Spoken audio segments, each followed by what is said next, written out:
ಎಲ್ಲರಿಗೂ ನಮಸ್ಕಾರ. ನನಗೆ ಇವತ್ತಿನ ಒಂದು ವಿಷಯದ ಕುರಿತು ನಿಮಗೆ ಹೇಳಬೇಕಿತ್ತು. ನಾನೀಗಷ್ಟೇ ನನ್ನ ಮಕ್ಕಳಿಗೆ ಸ್ವಿಮ್ಮಿಂಗಿಂದ ಕರ್ಕೊಂಡು ಬರ್ತಾ ಇದ್ದೆ.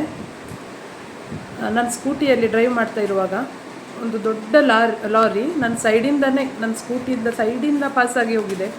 ನಾನು ಆ ಲಾರಿಯನ್ನು ಕನ್ನಡಿಯಲ್ಲಿ ನೋಡಿ ಎಷ್ಟು ಸೈಡ್ ಕೊಟ್ಟಿದ್ದೀನಿ ಅಂತ ಹೇಳಿದರೆ, ಆದರೂ ಕೂಡ ಅದು ನನ್ನ ಎಡ್ಜಿಂದ ಹೋಗಿದೆ.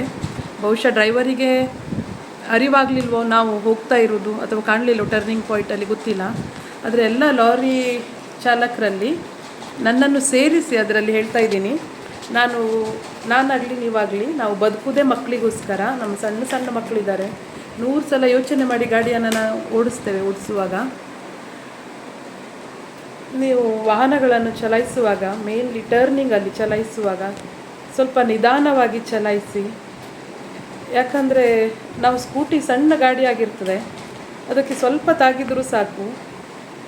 ಸೊ ದಯವಿಟ್ಟು ನಿಮ್ಮಲ್ಲಿ ಕಳಕಳಿಯ ವಿನಂತಿ, ಬಸ್, ಲಾರಿ, ಹೀಗೆ ದೊಡ್ಡ ವಾಹನವನ್ನು ಚಲಾಯಿಸುವವರಿಗೆ ಸ್ವಲ್ಪ ನಿಧಾನವಾಗಿ ಗಾಡಿಯನ್ನು ಚಲಾಯಿಸಿ. ನಾವು ಮಕ್ಕಳಿಗೋಸ್ಕರನೇ ಬದುಕೋದು. ಸಣ್ಣ ಸಣ್ಣ ಮಕ್ಕಳಿದ್ದಾರೆ, ನಮ್ಗೆ ಏನಾದರೂ ಆದರೆ ಯಾರು ನೋಡೋದು ಮಕ್ಕಳಿಗೆ?